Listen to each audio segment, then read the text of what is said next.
You are now listening to the Insight Fantasy Sports Podcast.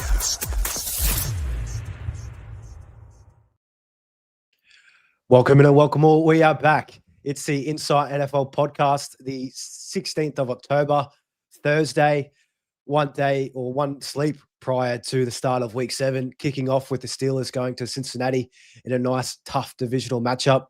I'm your host tonight, Mullin, joined by Secko. Secko, how are you feeling, mate? We've got an absolute ripper show breaking down Week 7 and also our starts of the week. Yeah, I haven't done a starts of the week for a while, so pretty pumped to get back in after a few weeks off. Yeah, mate, Thursday's rolled around again, Thursday night. Wake up tomorrow, it's only a couple of hours till football again, which is great. I love my Fridays and then obviously into the weekend. So pumped to get into it and pumped for tomorrow. Yeah, I can't wait. Could be a sneaky overs game tomorrow too with that divisional game and a couple of old quarterbacks battling it out in Aaron Rodgers and Joe Flacco. Just a little bit of housekeeping before we start getting into things. If you did miss last night's SuperCoach trade show and also our first buy low and sell high show, link is in the description below, as well as our Captains Huddle this morning that dropped a nice little under 15-minute show there that you can, you can catch up on it while you go for your morning bowel movements, as some people have said. So that's a nice, easy one for you. And one thing too, before we get into the injuries and news, with our question time at the back end of the show, we'll be trying to keep these to only sit decisions in traditional fantasy, or if you have some trade dilemmas for SuperCoach, we'll be aiming to get through to those. But again, we appreciate all the support coming through with those comments, but we'll try and keep it to, that very direct sit decisions or trade dilemmas, because there's a very good chance that other people have those same worries for Week 7. So without further ado, the least favorite of our shows each week, injury updates.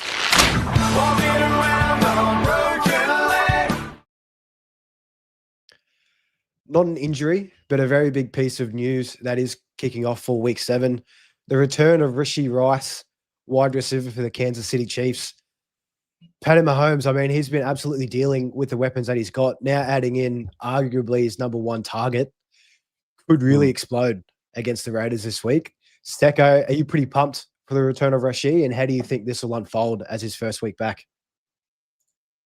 Yeah, very. I got him in a few spots personally, and so I'm I've been waiting 6 weeks, and good to get him out of the garage and take him for a spin. Look, it's funny, the Chiefs haven't really looked like they've needed him, but he's just that good. Though it's only limited time, which is also that other hard part. But when he's been there, he's been far and away their most important player on offense. It might be a little hit for Worthy. It might be a little hit for Kelsey. I think it might help Kelsey take some sort of take some people away from the middle of the field for him. But I'm just pumped to get him out there. And I think if you've held him this long or you've required him recently, don't be scared to get him out. Reports are there won't be a limitation on any workload. And I actually saw a clip of Andy Reid. He was asked about that. It was an ESPN report that he would be on his snap counts or anything like that. And he said, he'll play. Just ask the ESPN reporter if you want more details, which pretty much just confirms that he's not going to shut that down. He's playing. So don't worry about that. Put him in your lineup. He's good for a lot of catches and a lot of work. Yeah, it's going to be very exciting how that Chiefs offense looks once they've got all their weapons back on deck. And I heard a stat earlier today, all the traditional fantasy teams on Sleeper, all the guys that drafted Rashee Rice, 75% of those teams have negative records. So, I mean, if you've got Rashee Rice, if you're holding pretty with him on deck and you come away, at 500 or even ahead, well done. But he could be the spark to ignite your team moving forward. Absolutely love it. Keen to see how that one plays out. I will blitz through a few injuries here. Josh Downs, wide receiver for the Colts, he's dealing with a concussion. He has missed today's practice, not trending towards playing this week. Alvin Kamara also missed practice with an ankle injury for the Saints this one. So, he could be up in the air to play. DJ Moore, day-to-day with a groin injury that he sustained at the back end of the Commanders game. It was reported that he went to the hospital straight after and didn't travel back with the team. So, one to monitor if he does miss for the Chicago Bears. Mike Evans, Secko, we'll get your thoughts on this. There's been no real firm update. We're still up in the air with this one. I mean, they've got Bucky, Godwin, and Egbuka ruled out for week 7 against the Lions. How do you feel about Evans's chances to play? Is this one just to still monitor and see? It could be a game time decision when it's all said and done. Yeah, I'd be shocked if he didn't play, to be honest. Like all the sort of word would be he'd be back this week. But you're right, like they've been a bit coy. Like they didn't sort of announce till I think it was Saturday that Bucky and Godwin would be out last week, and they've got it a bit ahead of it this week. So they haven't. Them not mentioning Mike Evans, but having mentioned Chris Godwin is probably a positive for him training to play. But if you've got him, maybe it's just something to watch closely and have a backup plan. I'm not sure when they play. I have a feeling it's later in the week, but I might have that wrong. I think it might be the last game. Oh no, it's the first game on Tuesday. So yeah, later on. Yeah, so in the week. It is a Monday night game. Yeah, okay, yeah. So you want to make sure you got pivot plans for Mike Evans, just in case he doesn't suit up or is a game time, as you said, Mel. So yeah, it's not ideal, but you've sort of sat on him for a couple of weeks now. Sure, you should have cover in some capacity. And more guys that are not hopeful to play this week. Terry McLaurin for the Commanders, still dealing with that injury, trending towards next week, but then again, could be pushed back to week 9. Marvin Harrison Jr. for the Cardinals, not practicing still due to his concussion, unlikely to play this week. Quinton Johnston for the Chargers practice today, so he's in line to play for those guys. Jalen Coker as well, Secko, and I'll get your thoughts on this one. He did practice today. He's been on IR for the whole year. They do have the Jets, so Teterow McMillan, the number 1 there, is probably going to be shadowed by Sauce Gardner, their star DB on that end. Do you think if Coker does get the start in this one, is he someone that you'd be looking to play in a pinch, or do you kind of want to see it first before you make any moves? I think you'd ideally want to see it, but there is bye weeks, there's injuries. You might have had Puka and Egbuka and be flying, and all of a sudden you've lost your 2 best receivers. So in a pinch, I've got no issues playing him in a pinch because the Jets are pretty average outside of Sauce, shutting down one guy. So having said that, they'll run the ball a lot, which I think will soften the offense for both Teterow and Jalen Coker. So look, I think you can play him. It's not obviously a smash play by any means, but you definitely can. He was pretty good last year at times. He had a bunch of good games in the back end of the year, the second half of the year. I picked him up a couple of places as well as an IR stash, so I'm keen to watch how he goes, because God knows the Panthers needed that second option because they've really been lacking with no one of quality. Your Hunter Renfrows of the world trying to do a job, and Xavier Legette's just not there in my opinion. So Coker's definitely their second best option, and could be good if he does play. Could be a good watch, and if you've held him for this last few weeks, then could be playable in the future. And to go along with that for the Panthers offense, Chuba Hubbard is in line to play as well. And head coach Dave Canales is kind of not really giving too much away on how that split is going to look. From what I've seen, they're both going to get touches, so it could be leaning towards a 50-50 split. So you'll have to wait and see with that. For me personally, if you did have Dowdle, I'd be looking to trade him out. He's still worth something now before they play after coming off those 2 massive games. So I'd be trying to make the move there. Another one here, Brock Bowers still confirmed out, and also Jacoby Myers was a non-participant, which seems a little bit curious there, Secko. Seems like there's something going on in the background for the Raiders. What do you think about that one with Myers, a non-participant? Yeah, there was no injury out of the weekend, and then he sort of popped up on the Wednesday report with a knee and toe. They're not connected, in case you aren't in the medical field. So having a knee-toe injury is a little bit suspect in general. But there's been rumours circulating for for the better part of a couple of weeks that Jacoby Myers could be moved before the deadline. So he's a very good receiver for a much better quarterback for Geno Smith. So he might be a target for someone that's lost some players to injury. Not sure where that is because he's sort of that slot guy. So not a lot of teams are missing those except for the Bucks. We probably won't commit to another guy, but yeah, watch this space. He could easily move in the next couple of weeks. If you own him, sit patiently and watch. I wouldn't be going out to get him in case he goes to a worse situation though, because there probably is one. I'd like to see him go to the Pats. He might want to go back there after they didn't pay him. But I mean, Drake May having an extra weapon next to Stephon Diggs and Big Booty. there. I mean, yeah, I'd like to see it, but even at the Bills, I mean, God, we're scratching for some receivers there. Well, we hope he doesn't go to the Bills, mate, because that'll kill all of his fantasy value. So, Yeah. and also in New England, he couldn't get any touchdowns, remember? So we don't want him going there either because he won't get the touchdowns back in Foxborough. Yeah, well, hopefully Stevenson doesn't get more touchdowns moving forward because, yeah, that's just been disgraceful. In more positive news, the Cowboys are expected to get a big boost against the Commanders this week. CeeDee Lamb, again, nothing concrete, but the Cowboys seem very confident that he will return this week, along with their starting right guard, Tyler Booker. So that's going to be a massive in for those guys. And against that's, I think it's the highest total of the week, but we'll get through to that once we break down each game. And last but not least, Secko, another one that I will just get your thoughts on. JJ McCarthy still dealing with that ankle injury coming off the bye, not 100%. And also Carson Wentz isn't 100% there. So it's going to be a big question mark with quarterback to see what they roll out with. They are against the Philadelphia Eagles as well at home at Minnesota. Are you really leaning towards someone here with which way you think they might start, or is it, again, it's 50-50? Yeah, no, I'm leaning Wentz. This is probably more relevant to our SuperCoach audience. But yeah, I think Wentz did practice today at least. He's not 100%, but he practiced, and it sort of looks like the early lean is that he'll get the start. They're going to opt to hold JJ McCarthy out. I'm still a bit suspect on whether that's a full injury or if they're just not willing to go to him, straight away. So, obviously we'll wait and see. Good thing about this, you got some time. No one playing on Thursday Night Football is really relevant in quarterback shouldn't be relevant in one quarterback leagues, and not relevant in SuperCoach. So you got some time to watch, see what happens, see who's named, and then obviously make your pivots if you need to off JJ.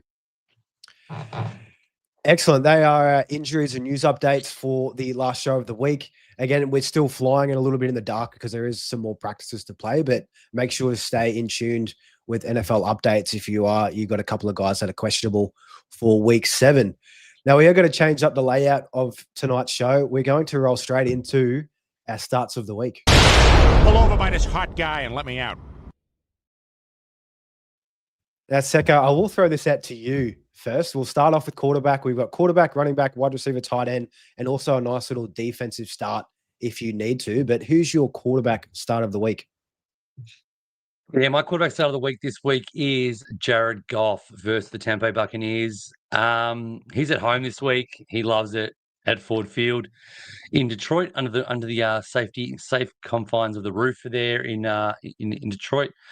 He's they got the massive point total. I think it's 29 point implied point total. So that's good for realistically 3, if not 4 touchdowns, pending rushing him in. It's looking like it's going to be a shootout. We've seen the Bucs do it a couple of times this year recently where they've been electric on offense, but their defense has been a little bit leaky. They let in 34 points to Seattle just a couple of weeks ago. So, and if Mac Jones was a little bit better, they probably would have let high 20s up to the 49ers as well. So I can see a bit of a shootout there. I can see them having to pass, and I can see Amon-Ra having a massive bounce back after a bit of a strange match last week where it was all just I think it was 9 for 40 odd.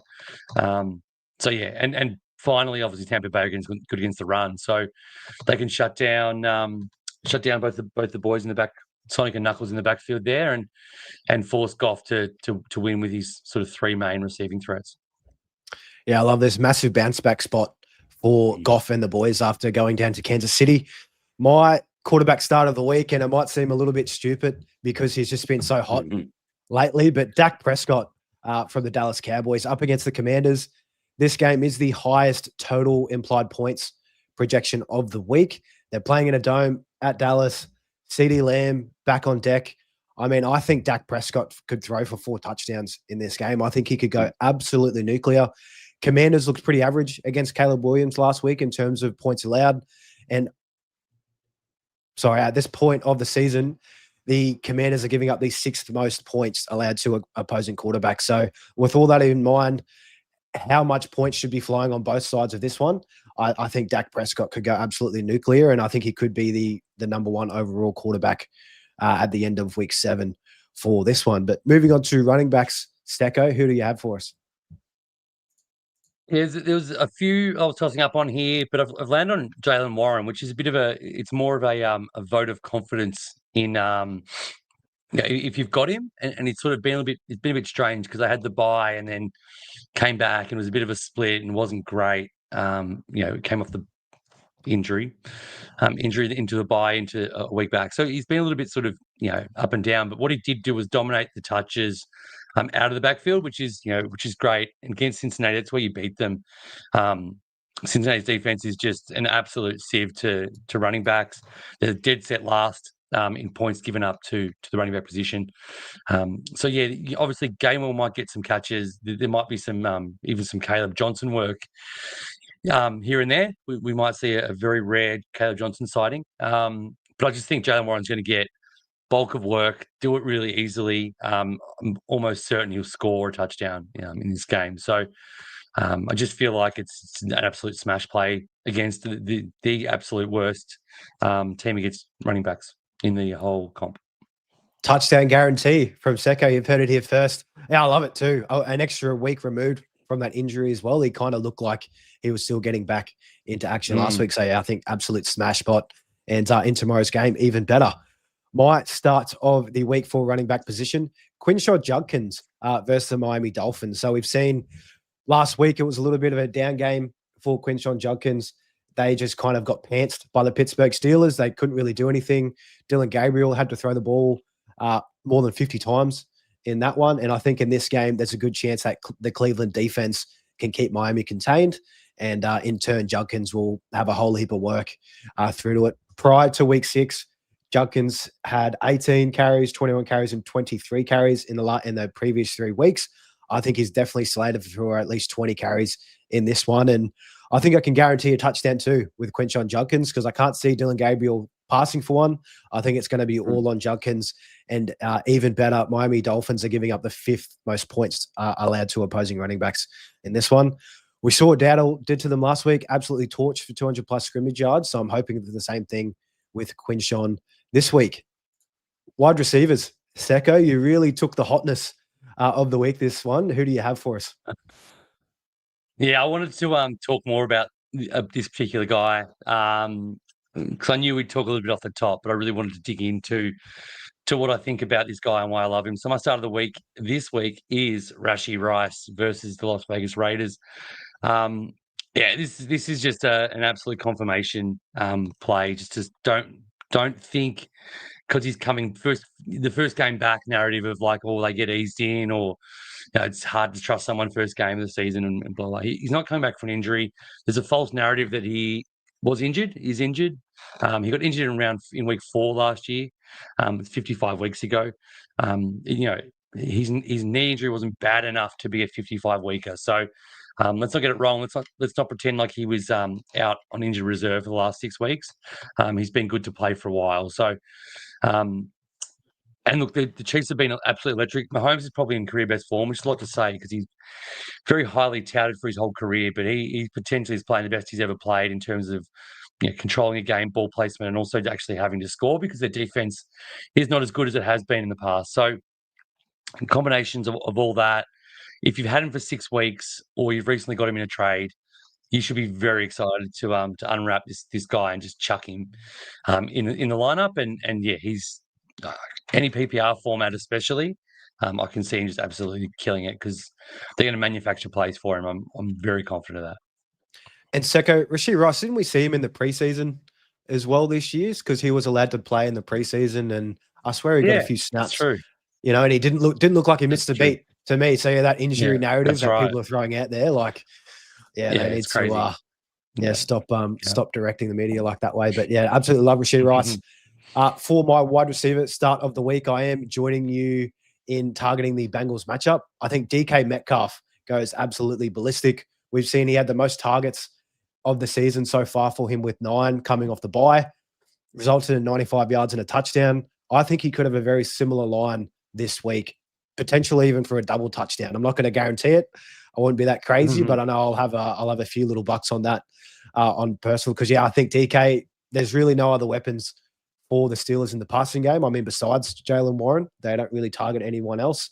And Aaron Rodgers and him, that connection is just getting even better. So, yeah, absolutely love DK Metcalf against the Bengals this week.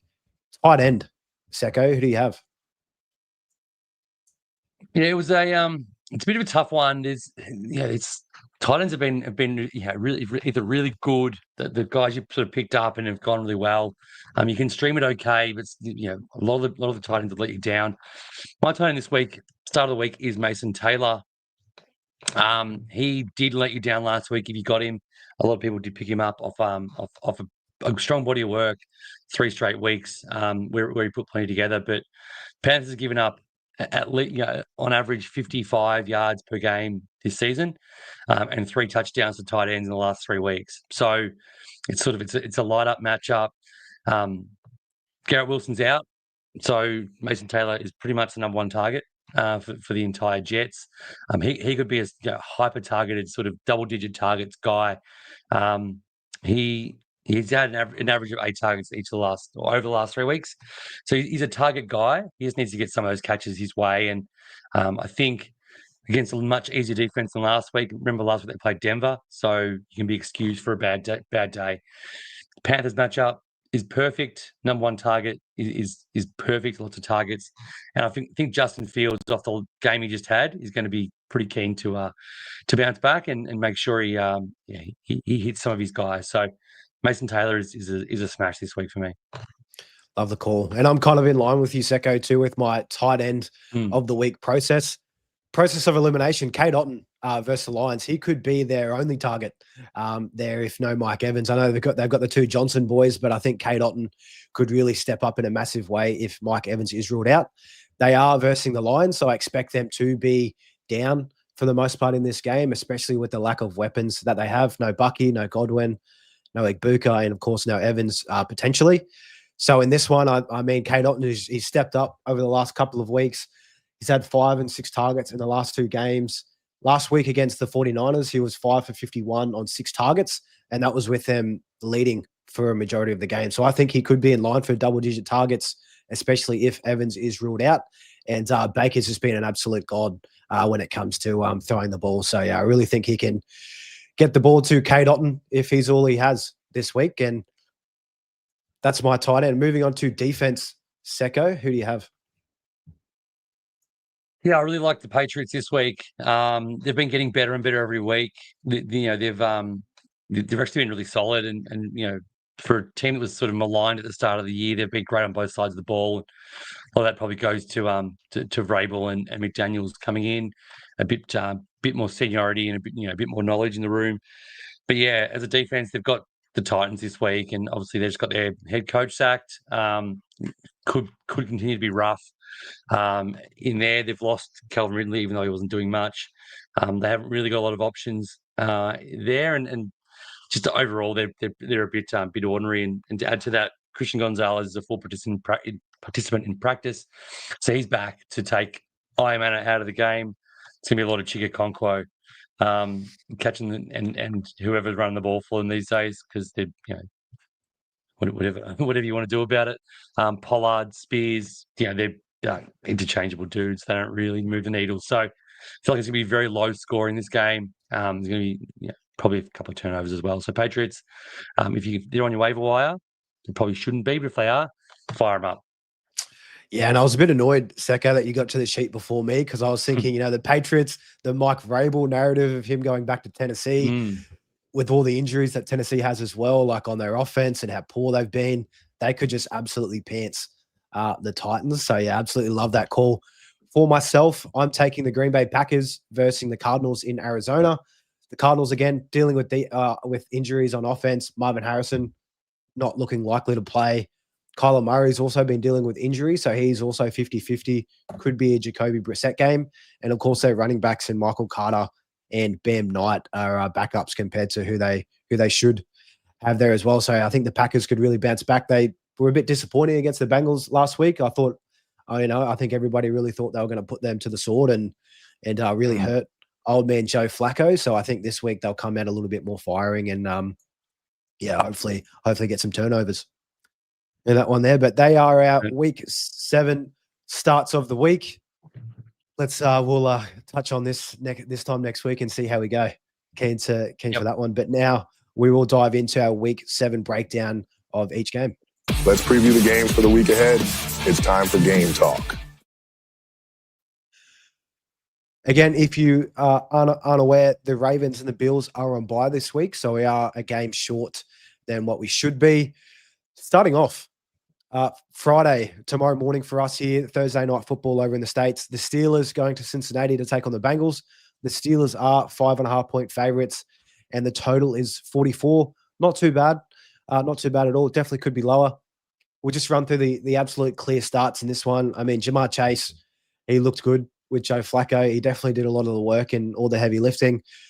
Jaylen Warren, of course, your start of the week. DK Metcalf, my start of the week. I think Aaron Rodgers, you could definitely start him given the matchup. A couple of questionable ones, though, Secko, that I will throw to you. T. Higgins, we saw his highest receiving yards last week. Chase Brown looked okay. We'll start with the Bengals side of the ball if you want to start or sit them this week. Yeah, look, T. Higgins is going to be a very interesting watch because a long time last week the game was sort of out of hand, and that sort of was where they came back and threw a bit. But we know T. Higgins is a great player, and what he did last year shows that. I mean, albeit with Joe Burrow, who was probably in MVP form the back half of the year, and if they'd won a few more games, he probably would have won it over your boy. But I'm really interested to watch this. It's outcome for T. Higgins. I'm glad it's a sort of standalone game, so I can actually watch every snap because I'm sort of half expecting him to have a decent day, considering the Steelers have sort of haven't really been lights out in their secondary. They've been like a little bit leaky. Obviously, the Browns notwithstanding last week, but previous weeks they have let some points in. So T. Higgins is one that I would be happy to start as a sort of as a flex type start or low end wide receiver too, especially in a week with a few buys and injuries. Chase Brown's a whole different beast. I'm still not willing to trust Chase Brown yet. I want to see it a few times. Obviously, it appears to be better that with Joe Flacco there, and I'm almost certain it will be a better offensive setup and structure than with Jake Browning. But like Chase Brown started losing work to Samaj P. Ryan last week, so he couldn't get it done with the full workload. So if he's starting to lose some work as well, it makes it even harder for me. Yeah, the Steelers really shut down the run against the Browns last week as well. So it's going to be very questionable. Another guy that actually forgot Secko on the Bengals, Joe Flacco up against the Steelers. Are you looking to start him if you have to, or are you trying to find other options? Yeah. I mean, he's a 2 QB start. Obviously, a superflex starter. If you sort of need to, ideally not. But again, would it surprise me if he had, 250 yards and 2? Like it really wouldn't with Jamar Chase and T. Higgins there. They can sort of do the work for you, and he's competent enough the playbook's still simplified somewhat. So that's better for him in the fact that he can just get it out, first read it. Jamar Chase is open, burn Jalen Ramsey or whoever they've got. So, I wouldn't be pushing to start him. I wouldn't want to start him, but if you have him in a super flex, you can feel okay putting him in. And on the Steelers side of the ball of questionable players that we have here, is there any other pass catchers that you'd be looking to start? I mean, the Bengals are a nice leaky defense. Perhaps Jonnu Smith. Is that kind of, would you go there at all, or it's just Metcalf, Warren, and Rodgers, and that's it? Yeah, I wouldn't want to. I mean, the matchup is unbelievable against the Bengals. They give points to everyone, but is it Jonnu or is it Freiermuth? Is it any one of the guys I can't name who are wide receivers for that team? It's just one of those things. I would leave it at Warren and Metcalf and Rodgers to get the work done to someone, whether it be Austin or Wilson or someone else, whoever it is. I honestly don't know who the other guys are. Skoranek, is he still there? Whoever it is. But I'd probably leave Jonnu out, leave him on the waivers where he should be. Yeah, I'm with you there. And moving over to another international game, nice and late Sunday. Again, don't think I'll be staying up for this one. It is the Rams taking on the Jacksonville Jaguars. The Rams are 3-point favorites. It's a decent 44.5-point total. And this one, Puka is not playing. Everything is lining up towards that way. So the clear starts, Kyron, Devontae Adams. Who else do we have here? Matt Stafford for the Rams. They're all going to be clear starts. For the Jags, it probably gets a little more dicey. Secko. I mean, we've got Trevor Lawrence. Brian Thomas Jr. had his best game of the week last week. Travis Etienne has been pretty slow. And then also Travis Hunter. Are you starting or sitting those guys on the Jags? I think it was good to see Brian Thomas Jr. show something. if I had him, I'd probably start him. The Rams can be a really good defense, but they do let points away to the wide receivers. They're good on the front, but not as good in the DBs. So I think if you got him, Etienne, I wouldn't be pumped to start. If I'm being completely honest, he hasn't really shown much the last couple of weeks. The Rams are pretty good at locking down the run, but yeah, BTJ I would. There's no tight ends, and obviously not Trevor Lawrence. So it's a pretty lean sit start sort of game where you've got your two Rams and Stafford. You can't start Higbee or Ferguson hasn't come through yet. It's probably just BTJ. So for me, it's a lean one. Are you willing to play Whittington in place of Puka? Just for the one game. I've seen a lot of people pick him up. He's done it before. The answer to that is he's done it before. I think it's just as likely that Tutu gets 3 catches over the top and has twice the fantasy output as Whittington 6 for 33 will get you. So he's good. He can get open, he can catch the ball, but he's not really good at doing much with it once he's done it. I mean, obviously I could be wrong. I hope I am. I hope they scheme him in a way, but let's not just think that Puka's role is what makes Puka such a great receiver. He's very good at what he does with it and positions he gets in. So, you can start Whittington. I'd probably start him over Travis Hunter. That's sort of where I am with Travis Hunter at the moment. But if I could go the waiver wire now, I would probably pick up Tutu Atwell for an upside play over Jordan Whittington personally. Love it. Moving on to the early Monday morning slate here in Australia. A stinky game, to say the least. Carolina Panthers going to New York to take on the Jets. The Panthers are 1.5-point favorites in this one, a low 42 total points. I've been looking at it here. We've got Ted McMillan against Sauce Gardner. Might be a bit tough. The battle of the running backs in Carolina as well. A lot of question marks there. Bryce Young to start off with the Panthers as well. Secko, there's a whole lot of question marks. A low total point game. Is there anyone here that you're sitting out of these guys, or if you have them, are you just starting them and letting it ride? You wouldn't be starting Bryce Young against the Jets away in a low under. This is the kind of game where he can end up with 120 yards and 3 picks. They're going to use the run. They've shown now that Tuber's back, they get to run both of these guys 25 times. Like, that's just the reality. If Canellis wants to, these guys could both get 18 plus carries. That's not even 25 is a joke, but could seriously be Dowdle 22 and Tuber 18. It's actually a dream result with Tuber coming back. Is they can ease him in somewhat because Dowdle's shown how good he is. McMillan's probably going to be shadowed. Coker plays. I wouldn't be starting him, but you can get in a massive pinch. Jet side is just absolutely gross. How can you trust anyone? My start of the week is from the Jets, of course, because I'm a glutton for punishment.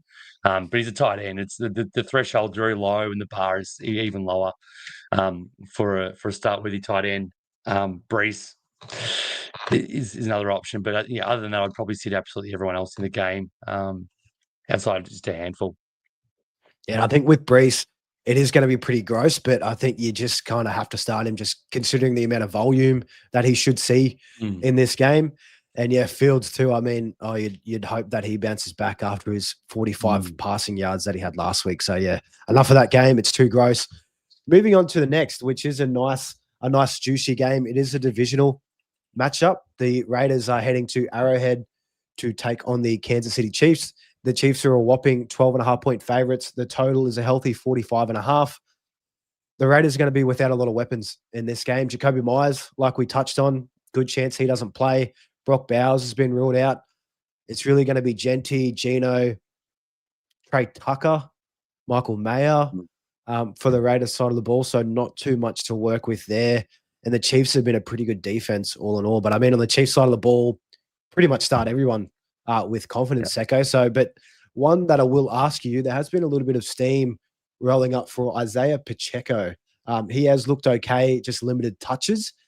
Is he a start for you in this game against the Chiefs, or are you leaning in a different direction with the running backs there? It's a good question. He looked a lot better on when they played Sunday night. They always play prime time, so I'm assuming it was Sunday night. Yep. By the way, we're almost at the end of Chiefs primetime games, everyone. So just endure one more next week, I think, and then we're done for a while. Can't bloody wait to not see them get the absolute rub of the green the entire game. But Pacheco looked a lot better, which is good, positive signs. He still only had 51 yards on 12 carries, so still went at 4.5 a clip.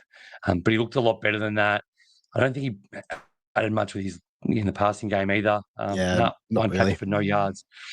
So like 13 touches for 51 yards. It's just not fantasy start worthy. He's ended up with 6.3 full fantasy points off a good game, which that's real panic sign. So people are thinking that he's coming back. Hunt still had 6 carries, which is a less than what he's had. But he's still being worked in there. Rashad Smith's still getting some touches out of the backfield. He had 4 targets.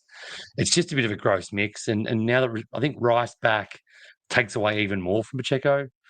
He can do just some jet sweeps. He can do some screens. He can sort of be an extension of the run game. It's the kind of thing, if you are confident to start Pacheco or need to start him in a pinch, he could have 8 carries for 28 yards and no catches. And you just go, well, what was that 2.8 worth on my team? I would have rather had a upside play at Tyler Algier who could break one play for 28 yards. So I just can't advocate starting Pacheco until I see a couple of weeks of actual fantasy performance rather than just real life better performances. Yeah, it's a tough start. The main thing I'm just curious about and keen to see in this game, the last 2 weeks, his snap percentage has been trending up. So last week, 63%. Week 5, 63%. And week 6 against Detroit last week was 77%. So, I mean, if that keeps trending up in that direction, could be a nice little sneaky ad to watch. And on the Raiders side of the ball, Secko, I mean, it's really only Genty you'd be looking to start here. Is there anybody else? I mean, Gino could be a pretty solid sit in this one. Very solid. Very solid sit. 12.5-point underdogs, and I'd probably take the Chiefs if I was putting multi together. This is the kind of game where they want to get some divisional games. The Chiefs often, if they can, if they're in a position to blow them, they'll keep scoring. So I would start Genty. I wouldn't start anybody else, not Trey Tucker, Besh and Thornton. They're nobodies at the moment. Not even Michael Mayer. Smith's just not doing enough. So Genty and no one else. Moving on, and we'll I don't think we'll spend too much time on this one. The Dolphins heading to Cleveland to take on the Browns. The Browns are 2.5-point favorites, which is probably the first time all year, and it is the lowest total of the week with 39.5 total points. So, I mean, on the Browns side of the ball, Harold Fannin Jr., Quinshon Judkins, they're probably the only guys that you're looking to start, I'd say, in this one. Njoku is slated to miss, so definitely keep an eye out. If he does play, it's going to be a bit more of a 50-50 toss-up between him and Fannin Jr. But as it stands, definitely Fannin Jr. should get the main looks here. But on the Dolphins side of the ball, Secko, I mean, Waddle's been getting touchdowns for fun. So is Darren Waller. Devon Achane has just been an absolute stud. Is there anyone here that you're looking to sit out of these guys? I wouldn't start Tua on the road in Cleveland. He's not very good on the road in general. I'm sure the weather hasn't turned yet, but it could be windy. It probably is going to be wet. Cleveland's a bit like Sydney; it always rains. And so, I think Quinton Junkins was very close to being my start of the week. I had him written down, and I thought he was too obvious because anyone who plays the Dolphins, we just saw Rico Dowdle and Kamani Vidal both have absolute all-time games against the Dolphins. So I think don't be surprised if you're playing DFS. Put Judkins in. Don't be surprised if he has 3 touchdowns. It's just that kind of game. But yeah, for that reason, I just think the receivers are not playable. You can go Fannin, and you can't really go obviously Gabriel or anyone else outside of Fannin and Judkins. So Dolphin side, you obviously starting the guys you said. Waller's good, Model's good, but and a chance to smash at the moment as well. But under 40 points total point over under is always a gross sign. Probably going to end up a sort of 13 to 14 type affair. And hey, when it comes to easy starts of the week, I'm an absolute sucker for those ones. I'll take the nice easy layups for us here. But moving on, the Pats head to Tennessee to take on the Titans. It is Rabel's return after his departure from Tennessee, and also the first game for the Titans since the firing of their head coach, Brian Callahan. They did appoint their interim head coach as Mike McCoy, I believe it is, who was an offensive assistant for those guys. We have seen teams playing the next week after losing their head coach. They do get a little bit of a bump. Over the last few years, I believe they are 10-4 against this spread. So not too much against the win, but just the spread. The Pats are 7-point favorites, so a full touchdown there, and it's a low 42 total points. So Tennessee side of the ball, very quick. Calvin Ridley's out, so you definitely can't start him. In turn, Cam Ward, I think he's a definite sit. We spoke on it. Ao Manor is going to be probably shadowed by Gonzalez from the Patriots, so he's a sit. In a pinch, maybe a Conquay, because he's going to be probably the only one that's going to have any free space in this game. The running backs here, Secko for Tennessee. We did see Tyjae Spears. He is healthy. He did get more snaps and more touches, I believe, over Tony Pollard last week. Is there any of these guys that you're looking to start? I mean, for Tennessee, is it really a Conquay, and then looking to the Patriots side of the ball? Yeah, it's Conquo and it could be Tony Pollard getting 60% of the touches. You just don't know. And that's the problem with this team and sort of how they are. Tyjae Spears isn't good enough to just take over and run away with it. Pollard is probably good enough just to hang in there for at least 45% of the touches. So in a game that they're slated to sort of score less than 20 points, it's not something you want to chase a running back there. So hopefully you got someone, a better option. All the sort of recent injury replacement pickup guys are better than the Titans running backs for me. So that's, except for maybe the Arizona guys, because they themselves are in a bit of a gross committee. But yeah, all the other sort of guys you picked up over the journey, you can start over Pollard or Spears. And I have to quickly just correct. Sorry, Secko, I've just got to quickly correct myself on those running backs. Spears saw a higher snap percentage, 59 to 43, but the touches were still in favor of Pollard. I think it was 12 to 9. So yeah, but then again, it's still gross. And on the Pat side of the ball, I mean, Stephon Diggs, there's Kayshon Boutte, of course, Mav's favorite guy, Kayshon Boutte there. Hunter Henry, Drake May is an obvious start. He's just a clear stud. The running backs though, I mean, Ramondre Stevenson, Trey Henderson, Gibson still ruled out for the year with his Achilles. How are you feeling about how this one's going to look for that running back room? I'm getting very sick of thinking that something's going to change in the for the good for Henderson. It's just the only times that Henderson's had more touches than Stevenson is the games that he's actually fumbled and sort of had to take a bit of a sit. But he keeps coming back the week after with an increased workload. So I feel like it's going to need to take an injury for Henderson to be a guy. Sucks for a guy you drafted in the sort of 4th or 5th round, unless you were drafting early, which would have been a lot better. You can't start Ramondre. Like, I just don't think you can. I wouldn't do that. It's sort of an avoid. This team sort of as a general is a bit of an avoid for me, which sucks because they're so great. Drake May I've got in a couple of spots and I've got him in my SuperCoach team. He's great to watch. A bit like Josh Allen. He shares it around with everyone. we're not rushing to start many Bills. We're not rushing to start many Pats outside of the superstar. So sort of a similar thing. I probably wouldn't start anyone. Hunter Henry obviously is startable, but even he's taken a bit of a dip the last week or so as well. So just one of those sort of things. It's a bit of a gross game. Avoid sort of if you can outside of Vrabel going back to Tennessee. Moving on, we have the Saints heading to Chicago to take on the Bears. The Bears are 5-point favorites and a 47 implied total points. So a nice, healthy one for us fantasy lovers here.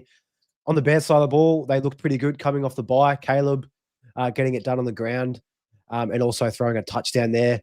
I mean, DJ Moore, again, we have to monitor to see if he does start in this one. So Roma Dunze, DeAndre Swift, Caleb Williams, very clear starts on the Bears side of the ball. If DJ Moore is to miss Secko, is there any pass catcher that you think will step up in a big way for the Bears? Yeah, Luther Burden. Luther Burden could really be one of those primo candidates to just have a massive post buy bump. Especially if DJ Moore is out or DJ Moore is traded at some point as well. He's sort of, I think that's the reason why they would trade him as well, is because they have this guy who's just capable. And we saw it last week. He had a couple of flashes. He had a couple of decent catches. He had one pretty big one. The week before, he had a really, a week, 2 weeks before, had a really big one as well. So he's a guy, if DJ Moore's out, I'd be happy to start Luther Burden. Other than that, the tight end's not startable until we see something more from Loveland. But good to see he's back at the very least. And on the Saints side of the ball, Kamara, again, it's questionable to play in this one. So it could be Kendre Miller getting a lot of the work here. We did see the Bears tighten up their run defense against Bill Krosky-Merritt last week. Chris Olave, again, I think he is also dealing with an injury from what I saw. Juwan Johnson, he's been very gross since Taysom Hill is back, but I can see Olave, he got a limited practice in today, so he should be okay to start. Would he be the only one here that you're looking to start in this matchup from the Saints, or you're feeling pretty spicy with Spencer Rattler, perhaps? No, definitely not feeling spicy with Spencer. Taysom Hill's going to get a touchdown, so we're back into that part of the season where, unfortunately, he steals touchdowns from people and ends the week as tight end 6. If he's still tight end eligible, that is. I don't even know anymore. But look, the Kamara thing's interesting because he did the same thing last week. Didn't train the Wednesday, then played. It may be a thing. Watch this space. If he is out though, Kendre Miller becomes a real sneaky start option because, yes, they were better against Bill last week. Week before, 138 against Ashton Genty. The week before that, they gave up like 1 million points to Javonte Williams on the ground as well. And then the week before that, the combination of Gibbs and Monty went absolutely ballistic as well. It's just, it's one of those things where they may be better, but I still think that if Kendre's by himself, he's definitely a startable player. But otherwise, if he's in there, it's probably just Olave if he plays. Moving on, the Eagles heading to Minnesota to take on the Vikings. The Eagles are 1.5-point favorites. That one's a bit surprising with how poor they've looked. And Vikings coming off the bye could probably more so lean on that quarterback carousel that the Vikings are dealing with at the moment. But total is 43.5, so a little lower than we'd like to see from an Eagles and Vikings game. Starting off with the Vikings, Secko, it's hard to really pin down the quarterbacks in this one.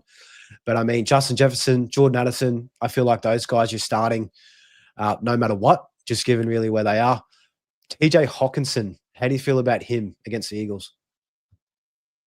No, the ship sailed on him for me this year. I just can't see a way that you could be confident in putting him in your lineup. He's the same as probably 7 to 10 tight ends that we speak about every week. We've mentioned a bunch already in like a Conquo, and he's below Hunter Henry. A bunch of guys that we mention every week who you can just pick up off the waiver wire and start. Hawkins is in that same thing. Since Addison's been back, it's been the same. Obviously, if it's Wentz, it's better. If he's all you've got and the other options are Noah Fant level or something like that, obviously, you can go there and you might get lucky, but you want to look elsewhere. But yeah, I think you hit the nail on the head. Addison, depending on who the quarterback is, probably doesn't matter too much. You sort of hope it's Carson Wentz if you own anyone at the moment. It's just sort of where it's at with JJ McCarthy. Could come good later, but I think first week back against the Eagles, who have just been absolutely embarrassed on national TV. That's why I think the line's 1.5 in their favour, to be honest. I think it's just a Sirianni smacking the whiteboard all week kind of week. Jalen Carter's looking like he's back. What's the name of that cornerback guy that was out last week? Yeah, Quinyon Mitchell looks like he's back. So they're full complement against maybe a hurt Wentz or maybe a shit JJ McCarthy. It's just it could really be a bit of a gross game for the Vikings. And I feel like Jordan Mason, you're probably going to start him as well, no matter what. Just given Aaron Jones still isn't back yet, so he will get a lot of the volume. On the Eagles side of the ball, they have been very, very gross the last few weeks. Kind of feels like an AJ Brown bounce back game, but I feel like it might be Devonta Smith, so I'm not too sure which way to go there. And Barkley's been pretty poor as well, Secko. So Barkley, the two main wide receivers, and also Jalen Hurts in turn. How are you feeling about those guys this week? Yeah, to me, it feels like a massive Saquon Barkley bounce back game, if I'm being honest. It's one of those things. Obviously, the Vikings are a great D. They've had a week off. They had the bye last week. They would probably be very drilled looking to stop Saquon, I think, forcing Hurts to throw with how sort of off target he's been of late, and be beaten by the two guys. So that's inviting them, but I still think Saquon's going to get plenty of his. Hurts is just a guy. He's going to get he's going to be okay for fantasy. He just is. He finds a way. I heard a stat today. He's only completed 5 passes over 10 air yards inside the hash marks. So obviously everything on the outside, he's completed a few more. But the places where you score the most points in fantasy and the most dominant, and also the most dominant for your team, think of like Amon-Ra, Puka, JSN, Ibuka. They all get a bunch of catches, 10+ yards, middle of the field. Hurts has done it 5 times for the whole year. So that's just showing how he's just not backing himself to take those dangerous throws on, and he's going for safety. So he needs to get more dangerous if he wants to be any good. But yeah, if you've got him for fantasy, you start him. He gets points. He gets a bullshit touchdown with his legs every week or two, because that's the way they want to fabricate it. So, and he'll probably throw one. So he's always going to score it. Okay, start him. You have to start the two boys, and you have to start Saquon. Goddard's probably the only other one who's a questionable start. But after last week, he's probably a start as well. Moving on, kicking off the later Monday morning slate here in Australia, the Colts heading to LA to take on the Chargers. Chargers 1.5-point favorites. A nice, healthy 48.5 total points here. The Chargers, Kamani Vidal season, he's going to be their main guy again. Lad McConkey, hopefully he has another nice follow-up game from what he did last week. Keenan Allen was a bit poor. Quentin Johnston should also be back on deck. So for the Chargers, Secko, you're pretty much starting all 3 receivers, Kamani Vidal, and in turn Justin Herbert as well against the Colts. I mean, there should be plenty of points flying back and forth. Yeah. Yeah, this is going to be a great game to watch. I'm actually looking. This might be my game of the week, just because I don't know what's going to happen, and I feel like it could be a big scorer. The only one I'd be hesitant about starting is Keenan. He's been a really good player all year, up until the last couple of weeks, and for whatever reason, he's just had a bit of a dip. It might be nothing. It might be a blip. But with Huge back, McConkey seems to have gotten a bit more of his role back that Keenan stole. Oh, Keenan usurped. So I feel like obviously I'd start Ladd and QJ before I'd start Keenan. Even Trey Harris got involved last week a little bit more than he has. So it's just sort of will Keenan last forever? Oh, Kamani Vidal. I mean, I'm here. I'm so here for Hassan Haskins to have 15 carries and take the lead. It's just going to be like popcorn kind of stuff because everyone's ready to anoint Kamani Vidal of all people as the next GOAT of football. And there's no guarantees. The word going into last week was that Haskins would get the lead, and he didn't. So yeah, watch this space. I expect it to happen. If you've got Vidal, you're probably going to start him, but I'm very prepared for that to go sour. I absolutely love to see the chaos. Absolutely love to see that. Yep. And on the Colts side of the ball, I won't even need to throw it to you, Secko. I'll just quickly run through this. Danny Dimes, you're going to start him. Jonathan Taylor, no-brainer. Tyler Warren, again, no-brainer. And, of course, Michael Pittman Jr., it is a tough matchup against the Chargers, but if there's no Josh Downs, he's going to be the main guy there as well. So you're going to start him. Moving on, a game that we probably don't need to spend too much time on as well, the Giants heading to Denver to take on the Broncos. Broncos are a touchdown favorite, and it's a low 40 total points. So, I mean, the Broncos, J.K. Dobbins, Cortland Sutton, Evan Engram, a nice little narrative against one of his former teams in the Giants. I think he might be a little sneaky start. Don't think he can start RJ Harvey. I think he's a sit. Again, we need to see it to believe it. Any other wide receivers from the Broncos, Secko, that you're looking to start? No, you can't start these guys. You can't start Franklin or Bryant or Mims or anyone. It's Sutton. It's Sutton or bust. And as you said, Ingram is a sneaky start because tight ends. It's you can start any of them. They all have a good week. And on the Giants, I mean, Jackson Dart, Cam Scatterbo, it is tough matchups, but those guys are the offense. I think you have to start them if you do have those guys and no better other options. Wide receivers, you pretty much sit everybody. I mean, Wan'Dale Robinson, he'll see the Pat Surtain treatment, would think. Theo Johnson, again, not too confident, but Lil Jordan Humphrey for the Giants. I think he is playing up against the Broncos. Again, I like that little revenge game narrative against former teams. Could he be a sneaky player, or is that fool's gold? Yeah. I mean, he was good. He was good last Friday. You can't start Little Jordan Humphrey. It's a DFS start throw at best. If you're playing that, but yeah, I just can't see a world. Yeah, very wishful thinking there. Moving on, the Packers heading to Arizona to take on the Cardinals. The Packers are 6.5-point favorites and a 44.5 total point implied total. Clear starts. Josh Jacobs, absolute smash. Jordan Love, he hasn't been too hot the last few weeks, but considering where you drafted him, probably don't have any other better options. So here's a start. He's got Matthew Golden, Romeo Dobbs there, and Tucker Kraft. You probably look to start all those three as well on the Packers side of the ball. For the Cardinals, it's going to be tough. I mean, Trey McBride, of course, you're going to have to start him, but QB carousel could be Jacoby, could be Kyler. The running backs, Secko, it's been a big Bam Knight, Michael Carter situation. You're just fading everybody else except Trey McBride on the Cardinals side of the ball. Yeah, it's a bit like the Titans backfield where you think that Bam Knight's going to get the goal line and probably get a bit more of the touches. And then Michael Carter will come out and have 13 touches for 50 yards and none of them will score. You can't, I mean, even if it is Kyler, you can't start him. And I think Harrison's trending to be out with his concussion. So who's their backup? Who's their second best receiver? Zay Jones, Michael Wilson. It's just sit them all. They're playing against the Packers. That's why you start a week in defense with such good call out. And moving on, we won't need to spend any more time on that. But this game, the biggest total points of the week, Commanders heading to Dallas to take on the Cowboys. Commanders are 1.5-point favorites, 54.5 total points, absolutely monster. And I think there's every chance that it does clear it by at least a touchdown. I mean, 60 points definitely is in the realm of possibilities. For the Commanders, Jaden Daniels, absolute must start.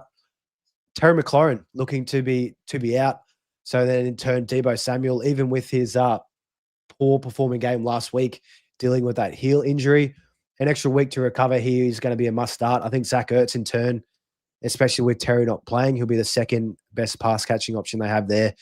Bill Krosky-Merritt, again, Cowboys have been absolutely terrible stopping anything. So he should have a nice bounce back game for them. So it's pretty much all the main three Commanders and Ertz, Deebo, or four Daniels and the running back there. And the same thing for the Cowboys. I mean, Jake Ferg, he's been an absolute gun. George Pickens, even with CD back, probably still could see a touchdown in this one. And CD, of course, no matter what, if he is starting in this game, he has to be starting. Dak Prescott, I mean, there's really not much else to cover in that one, Secko, but any thoughts on this one here from you before we move on? No, this is the kind of game where literally everybody gets a touchdown for the Cowboys and they still lose the game. So, I can just see it that they'll lose 38 or 35 to 31. And each one of Ferg, Pickens, Lamb, and Javonte will all get a touchdown. So, start them all. You can almost start all the commanders that you would be rostered at the moment because Debo's the only one in that wide receiver room that's rosterable. Don't chase Chris Moore's touchdown, 46 yards last week. And in the final game of the Monday slate, in prime time, the Falcons heading to San Fran to take on the 49ers. 49ers are 2-point favorites, and it's 47 total points. So I think with them being favorites, of course, at home, but it is slated that Brock Purdy will get the start this week. They should have George Kittle back. CMC, of course, if you've got Purdy, CMC, and Kittle, I think you all have to start them. Still questionable with Ricky Pearsall and also Juwan Jennings to see how that looks. So it could be, if those guys miss, could be a Kendrick Bourne game as well. But anyone here on the 49ers, Secko, that you're looking to sit? I mean, with the wide receivers, Ricky Pearsall does get the start. Are you just rolling him out there and hoping for the best? Probably not. He didn't practice today, so I think he's out again. Juwan Jennings has some real serious trade candidate vibes going on. I think it's going to be Brock Purdy passing it 23 plus times to Kittle and McCaffrey, with a little bit of Kendrick Bourne and Demarcus Robinson mixed in. So I'm very confident to start Purdy. He was given an extra week. He could have played last week by all reports, or he's close anyway. And they gave him an extra week to make sure that foot didn't re-aggravate. And Mac Jones is banged up. So I think they let him have one more go, get Mac Jones more hurt, and then put Purdy in. You start those three and sit the rest. And on the Falcons side of the ball, I think it'll be very similar to the recipe they threw out last week against the Bills. Could be a very big Bijan game in this one. The 49ers are without Fred Warner too for the rest of the year. This will be the first game that he'll miss, pardon me, from that. So, yeah, Bijan, absolute smash spot. Drake London, 49ers have been okay against the pass, but he's going to see everything from Michael Penix. So pure volume alone will be big. I think Darnell Mooney is also slated to come back this game, but you'd be looking to sit him in this one. Michael Penix Jr., in turn, you're probably looking to start him as well if you can. But I have to ask, Secko, Kyle Pitts, is he a start or a sit in this one for you this week? He's coming off a glorious 3-catch, 18-yard performance. So how could you possibly sit Kyle Pitts?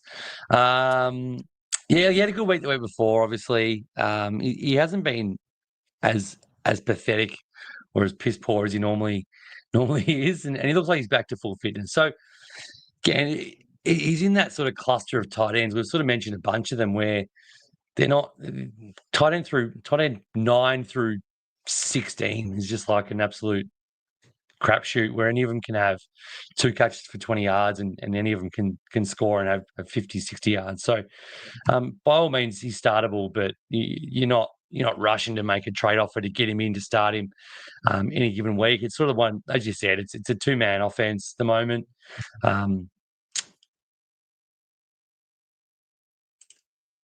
London was just unbelievable. 16 receptions, 16 targets. He was the only wide receiver to be targeted by Michael Penix last week, which just shows how much of the offense he actually is. There was Pitts, there was Robinson, there was another running back, I can't remember his name. I think LG got a target, which is super rare. Was Casey Washington or Corey Washington or something. Yeah, Casey Washington's the other receiver. He didn't catch the ball, but he got targeted. So, yeah, it's London or bust, and the 49ers are actually quite beatable. They've been okay, but for someone like him, he's just that good. He's big, he's strong, he's fast, he catches the ball. Absolute smash play from now and probably the rest of the year. Yeah, quite beatable, the 49ers indeed. Just tell that to the Rams. But moving on to Tuesday, Buccaneers taking on the Lions at Detroit. Sorry, Secko, I had to just throw that out there. The Lions are 5.5-point favorites. It is the second biggest total of the week, 52.5. I mean, on the Lions, you start everybody, I feel. Jameer, Gibbs, Monty, of course, Goff, your start of the week in quarterback, Amon-Ra and Jamison Williams, and also Sam Laporta. I think you can roll out all those guys in this one. For the Bucs, Rashad White, of course, with Bucky Irving not playing in this one. Again, do monitor to see if Mike Evans does play. if he does or if he doesn't, I think Kate Otten you start no matter what, just given the lack of receivers. But is there any other receivers, Secko, for the Buccaneers? I know people are tossing up between which Johnson and Cameron or Tez they want to take the hit. I mean, Sterling Shepard probably has the safest floor, but how are you feeling about the other receivers there for Tampa? Yeah, I think Sterling has the safest floor. I don't know if you want to go for Sterling Shepard's safe floor though. It's not amazing. Tez is he's built like an absolute beanpole. He can't be someone to be relied on to step into Egbuka's role and dominate. I don't think he can't get those sort of those high impact contested catches. He's a guy that Baker says run long. Run long 6 times, and I'll throw it to you 4 of them. Hopefully, you catch a couple. Cameron Johnson spells his name with a K, so I don't know. You can't start him either. Can't trust him. So it's sort of like K. You can't trust a Cameron with a K. No offense to anyone listening. So yeah, it's odd. I think Evans does play. That's the other thing as well. In my mind, I think Evans plays. So you're sort of just only starting Evans. You're probably avoiding the rest of them. In a pinch, I would probably go with Tez because he might get a bomb. And score 10 points on one play, but otherwise Rashad and Evans and Otten and obviously Baker. And to go along with the Tuesday game there in the Buccaneers versus Lions, and it's nice that they split these up. We had kind of back to backs within an hour, so all day football. It'll be nice 3-hour gap between these ones. The last game of the week, Houston Texans coming off the bye and going to Seattle to take on the Seahawks. Seahawks are 3-point home favorites, and it's a low 41 total points. So it could really be a battle of the defenses in this one. I mean, Texans, Secko, you mentioned on our trade show you're liking CJ Stroud this week, and I'm with you. I think he has a big game. Nick, and in turn, Nico Collins should have a big game. The other receivers are pretty sketchy, and also the running backs on the Texans there. So, I mean, we've got Woody Marks. He did have a nice breakout 2 weeks ago or 2 games prior to their bye, but then in the game after that with Chubb, they just kind of flipped night and day there. And then, I mean, the other receivers, Christian Kirk, yes, he does play for the Texans, and then the rookies in Jaden Higgins, Jalen Noel, and also Dalton Schultz. So are you keen to start anybody else there besides Nico and CJ Stroud? No, not particularly. I mean, Christian Kirk is someone who I think should be rostered. I'm not saying that he's going to be great for every game, but definitely someone who could be rostered. Noel and Higgins are just hard to trust. Look, the one I do like is Woody Marks. It's feeding into the post buy rookie bump narrative, but Chubb's wearing down. You can sort of see him struggling to get through a game.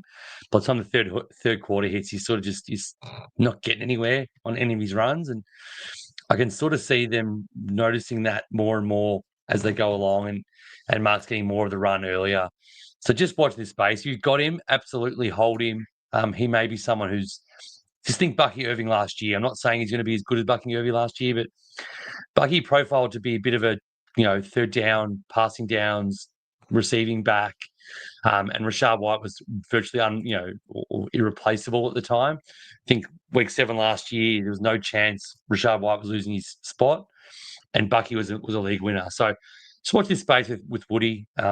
It's a lot easier for him to get past Chubb than it was for Bucky to get past Rashad White, who was still playing good football. So other than that, Stroud, I think, is very startable on the Chiefs side, and Collins. And on the Seahawks side of the ball, I mean, JSN, absolute no-brainer, must start. I think in turn, Sam Darnold is a tough defense against the Texans, but he's just been very consistent and, kind of turnover-free for the most part. So I think you do start him in turn. Cooper Kupp, Secko, perhaps is he someone that you're looking at? And I also have to ask the running back situation. I mean, are you brave enough to start either of those guys? How do you see that playing out?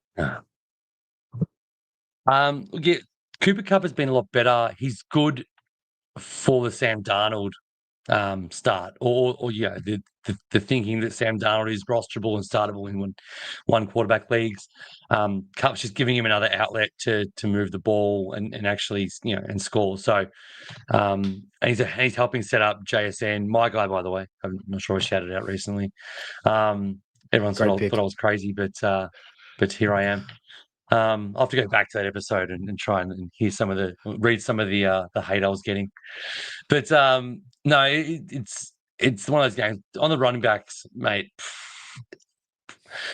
They Clint Kubiak came out during the week, asked why Charbonnet was on the field late in the game last week. And he said, we like the consistency of just like plodding along. This is just paraphrasing, but plodding along for a few yards than the chance of an explosive play. That's what the guy said. He doesn't want Walker on the field because they'd rather the sure thing of getting 2.5 yards, 3 yards, 2.5 yards, 4 yards than a guy who can break it and take it to the house.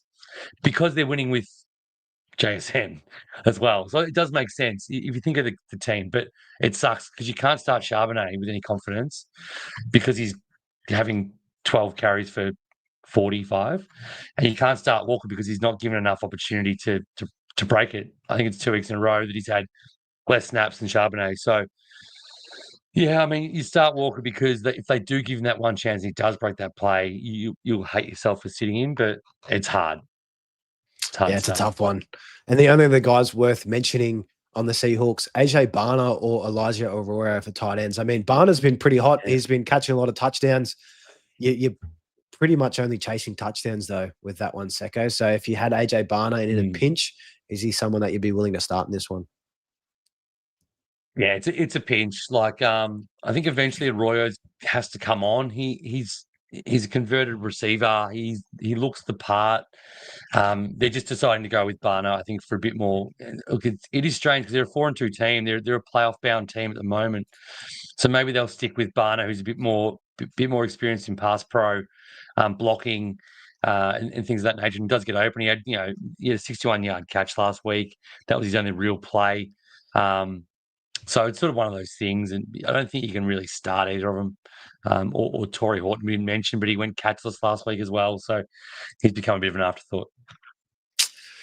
They are all of the games for week 7 with a breakdown and hopefully answering some of your start-sit questions.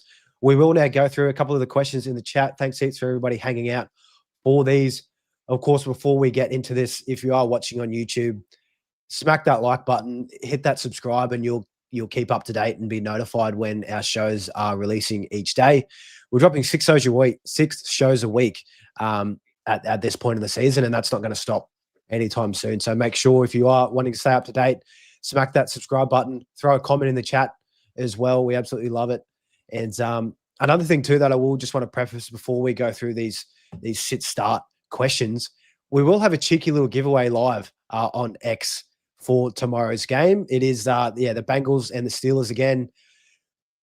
I'll throw it up on my X within 10 minutes after this stream, so make sure to go check that out. Myself at Mullin_FF, at Secko, or Secko is at Secko_IFS, and then I've also got Mav, DFAB, and the Insight pages in the description below as well.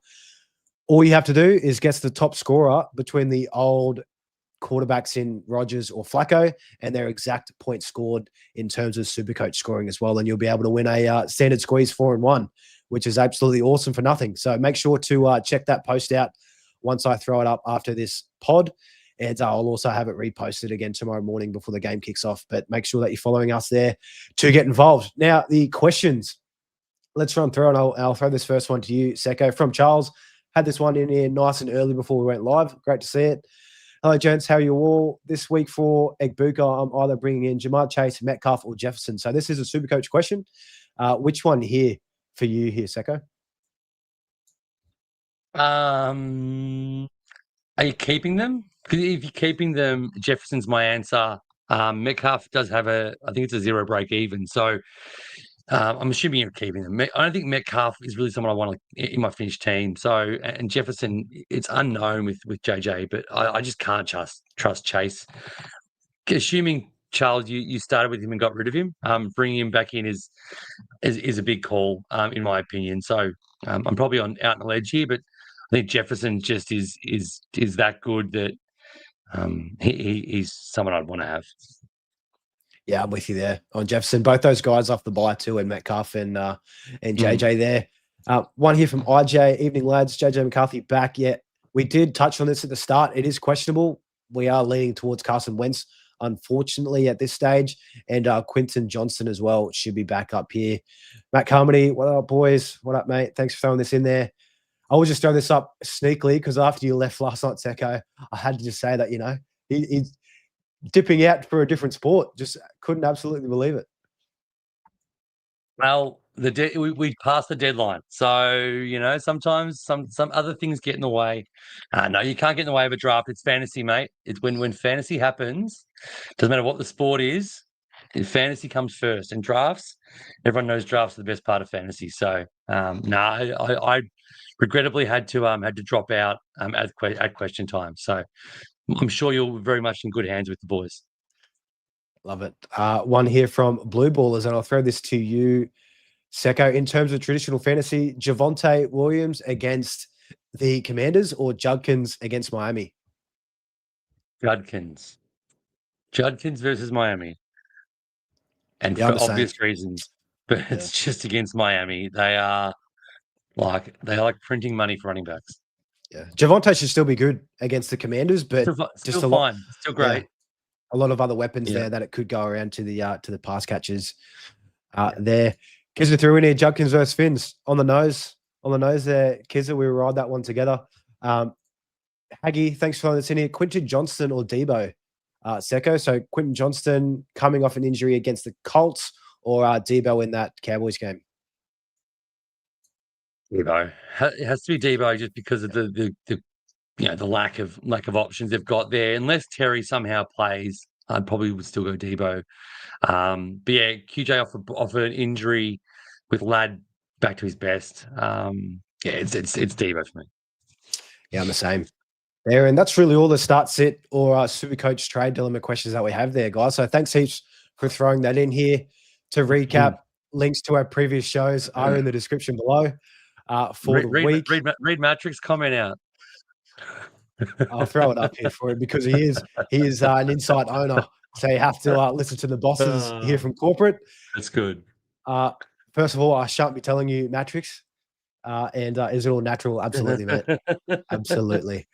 So, guys, thanks heaps for tuning in tonight. Our last show of the week. It's always a big one, a nice informative show to go through and break down each game for week 7. Secko, closing thoughts for week 7 here. It's week 7. It's crazy how quick every year this season goes. We're through 6 weeks already. We're a third of the way. We're past a third of the way.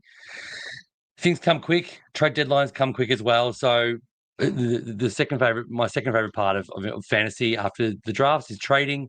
So get trading. You can never get a trade through, unless you put it out there.